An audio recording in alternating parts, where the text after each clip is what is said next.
Pa, eto breaking news. Dalawang senador sa majority lilipat daw sa minority. Yan ang sabi ni Senator Rapi Tulfo. So ito po, panoorin natin. Senator Tulfo, sino po yung dalawa sa majority na lilipat sa inyo? Ito ang masasabi ko, Igan. Kung pagpamasdan nyo yung demeanor ng mga senador na sa majority at that time yung mangyari kaguluhan, merong ilan doon na hindi happy. Yung mga kilos nila, yung demeanor nila, parang hindi sila sang-ayon sa mga pangyari. Opo. Yun yung dalawa maaaring lumipat. Sino po yon? I don't know.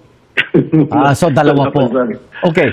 Hindi ko alam kung gaano ba katotoo to, pero medyo nakakatawa lang dahil bukod sa away ng mag-asawa, marunong din palang manghula etong si Senator Rapi Tulfo. At kung totoo man yan na may majority na lilipat sa minority na dalawang senador, hindi na rin yan katakataka dahil alam nyo yun, yung lahat ng mga senador sa majority ay kinakasuhan at tinatakot.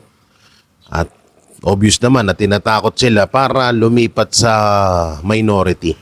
Para tuloy-tuloy na yung plano na ibagsak etong si VP Sara Duterte. At syempre, yung CONAS, para maipatupad yung CONAS. So hindi na katakataka yan, no? At obvious naman. Yan nga ang gustong-gusto ng administrasyon na lumipat itong senator na mga majority sa minority. Hindi ko lang alam kung sino dito. Siguro baka kung totoo man yan baka Villanueva o kaya Jinggoy Estrada. Yan yung lilipat. O kaya yung sinasabi natin na isang hudas na maaaring humudas kay VP Sara Duterte.